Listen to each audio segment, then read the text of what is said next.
Welcome to the next video in PennFuture series about data centers. Today we are going to be talking about how municipalities can prepare for data centers. In case you've missed our previous videos, I suggest you go back and watch them. But if you don't want to and you still want to know who I am, my name is Brigitte Meyer, and I'm a staff attorney in PennFuture's Poconos office. My work focuses on land use, water quality, watershed protection, and other water-related issues. Prior to joining PennFuture, I was an associate attorney in a Chester Springs law firm where my work focused on municipal and land use law. So let's get into it. What can municipalities do to prepare for data centers? Well, first of all, in case you don't know, a municipality is basically the catch-all term for all forms of local government in Pennsylvania. So in Pennsylvania, this includes cities, boroughs, townships, and the one town in Pennsylvania, Bloomsburg. So the answer to how municipalities can prepare for data centers is mainly zoning. Zoning is basically the power of local governments to enact ordinances or local laws that regulate how land is used and developed within the municipality. So zoning laws control where different land uses can be located, sets out the requirements that must be met before a land use can be developed. For example, maximum building sizes, lot sizes, setbacks, etc. And it's important to know that in Pennsylvania, zoning power is almost entirely in the hands of municipalities. So the state imposes very few rules about where things can be located and what kind of restrictions must be put around them. This happens almost entirely at the local level. So here's kind of an example of why zoning happens. If you imagine this creature here being a land use, if there is no zoning, the land use is essentially uncontrolled. It can go wherever it wants and do whatever it wants. With zoning, land uses are limited to certain locations that are deemed appropriate by the municipality, and their impacts are controlled by appropriate restrictions. So development still occurs, it just happens in a way that is beneficial to the community and does not cause undue harmful impacts. And here's a reason why municipalities should be especially concerned about providing for data centers in their zoning ordinances as soon as possible. In Pennsylvania, our Constitution guarantees property owners the right to use and enjoy their property. Our Supreme Court has held that this means that a zoning ordinance that completely excludes a legitimate use from a municipality, so a land use that is lawful to conduct, if the municipality completely excludes that, the zoning ordinance is unreasonable and thus unconstitutional. Ordinances that do this are called exclusionary and can be invalidated if they are challenged. A landowner developer who successfully challenges an ordinance on this basis wins the right to build the use wherever they want. So this means that if your municipality does not have a provision that addresses data centers, if there's no way for a developer to build a data center in the municipality under the existing zoning ordinance, they might be subject to this kind of challenge. And if the challenger wins, that means it's kind of a free-for-all, not entirely, but the municipality does lose a lot of control over where the use can be located. So municipalities really should act as quickly as possible to make sure that their zoning ordinances address data centers. So there are a number of questions then that come up when municipalities consider what should these zoning ordinances say. The first thing is to think about where within a municipality the data center should be permitted. There are a couple factors that are considered most appealing to data centers, and these kind of govern where they want to be located. These include electric transmission infrastructure. This is kind of the number one thing This is data centers, as you learned in one of the previous videos, consume enormous amounts of power, so they need access to the power transmission infrastructure. The closer they are, the less money they have to spend to get the power to that grid or infrastructure, so they want to be as close as possible. The next thing is fiber optic infrastructure. Obviously, since data centers are the landing place for everything that happens online, they need connection to the fiber optic cables that carry the internet around the world. And lastly, water. Again, if you would like to learn more about data center water usage, you can go back to our previous video that entirely focuses on that issue. But for these purposes, it is important to know that in many cases, data centers will be looking for places where there's abundant water, either through connection to a public water system or from on-site water withdrawals from wells. So as municipalities are considering where it makes most sense to put data centers, these are the factors that should be top of mind considering which properties within the municipality would be suitable for this kind of development. As municipalities consider this, something to consider also is what is called overlay zoning. The overlay zone is kind of a special zoning district that is layered on top of a municipality's underlying or base zoning districts. And these are districts that are often used to address specific uses or locations that have unique needs or requirements that don't necessarily line up with the boundaries or the standards of the existing underlying zoning district or districts. So many municipalities will have an industrial zoning district or commercial zoning district or several commercial zoning districts, residential districts, open space, agriculture, etc.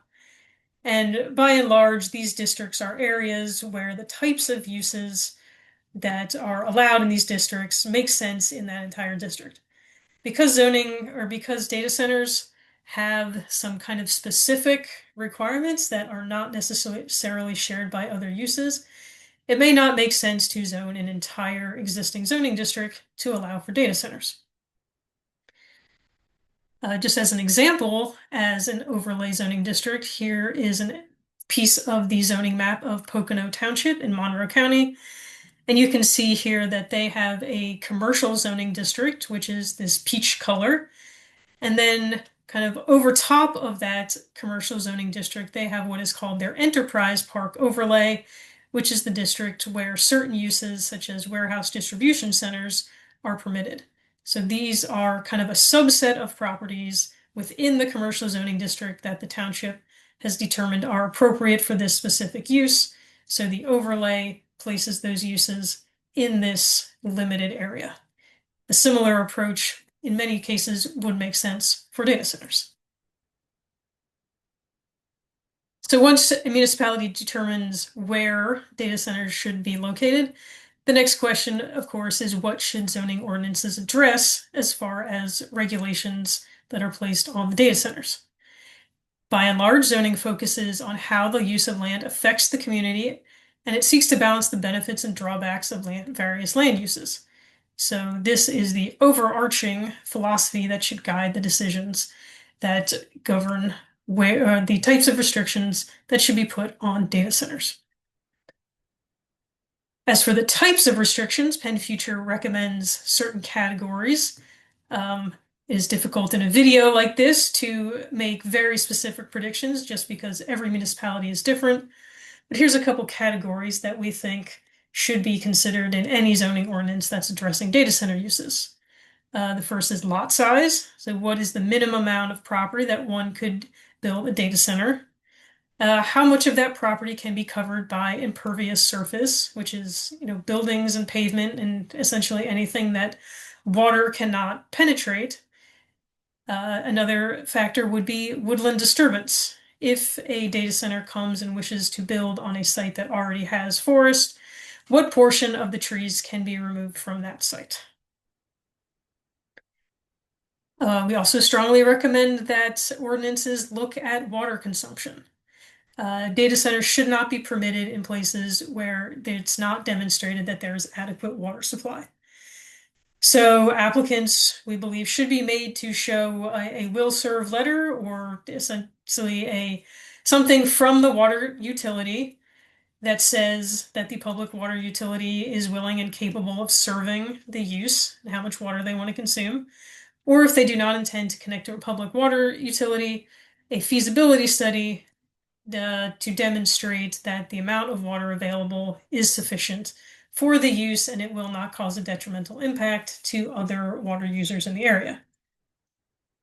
Around the state, there are river basin commissions that are usually interstate compacts for states that each share a river basin. For example, the Delaware River Basin, the Susquehanna River Basin, the Ohio River Basin, etc.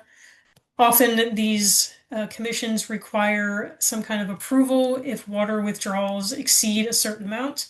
So learn, depending on where your municipality is, what that threshold is, and require approval from the River Basin Commission when that threshold is crossed. When we talk about power, there's kind of two options. The first is when the data center connects to the grid through a local power utility. Municipalities have limited authority to regulate power consumption in this way. You cannot write a zoning ordinance that says you cannot locate here if you're going to use X amount of power. However, we believe that municipalities can require, again, a will serve letter from an electric utility just to say that the developer is not going to construct something without actually being able to operate it because it turns out that there's no power. The second option for power is on-site power generation, which is becoming more common. So this can be renewables such as wind and solar. It can be gas power plants. There is talk about sometime in the future incorporating small nuclear reactors into data centers. So as municipalities are thinking about data centers, they should also think about the likelihood that there's some kind of power generation that's going to come along with this. We believe that municipalities should specify that any kind of large-scale on-site power generation is to be evaluated and treated as a separate use and not just simply an accessory to the data center. So a fracked gas plant is going to have to go through a somewhat robust approval process and not just be tacked on to a data center as if it were a garage or a shed. Along with this, we recommend that municipalities do review and update regulations that they have related to power generation facilities. This is a type of use that most municipalities have not faced in any time in the recent future, so they may need to revisit provisions just to make sure that there actually are robust requirements in the zoning ordinance if and when somebody comes to the municipality and hopes to develop some kind of power generation facility. These zoning ordinances should also address noise. One of the main community concerns when it comes to data centers is the fact that they have the potential to generate a significant amount of noise, particularly kind of a low vibration or a low frequency hum or vibration. So we recommend that municipalities require a sound study just to demonstrate that this will not rise to a bothersome level and that they incorporate specific standards in the ordinance to address noise, particularly hum and vibration, which is often not adequately addressed by the type of noise ordinances that currently exist. Lastly, there's also the issue of visual impact. These facilities are often very large, often built in kind of clusters where there are multiple buildings, so they can have a significant visual or aesthetic impact on the area depending on where they're located. So in order to mitigate this, we recommend that municipalities consider things like setbacks, landscape buffers, other forms of screening and fencing, and also architectural standards to kind of govern the appearance of the exterior of the building. Oh, that wasn't the last thing. Sorry, I forgot. We also have emergency management. Data centers do, in some cases, create emergency management concerns that are unique or may not be shared by other facilities that already exist in a municipality. So we suggest that municipalities require an emergency response plan that is tailored to the facility so that your first responders, emergency personnel, know how to respond to the types of emergencies that can arise at that facility, and also to ensure that your first responders have adequate training to respond to those kinds of potential issues. Well, lucky for you, you don't have to do all of this from scratch. PennFuture has come out with a model ordinance for data center uses that includes suggested languages addressing all of what we just talked about and more. You can find our model ordinance and more information about data centers, including the other videos in this series, at pennfuture.org/data centers. That's it for this video. We invite you to check out our other videos if you haven't done so already. We have videos on what a data center is, what goes on inside a data center, their power usage, their economic impacts, and their water usage. So thanks a lot for joining us today, and we'll see you on another video.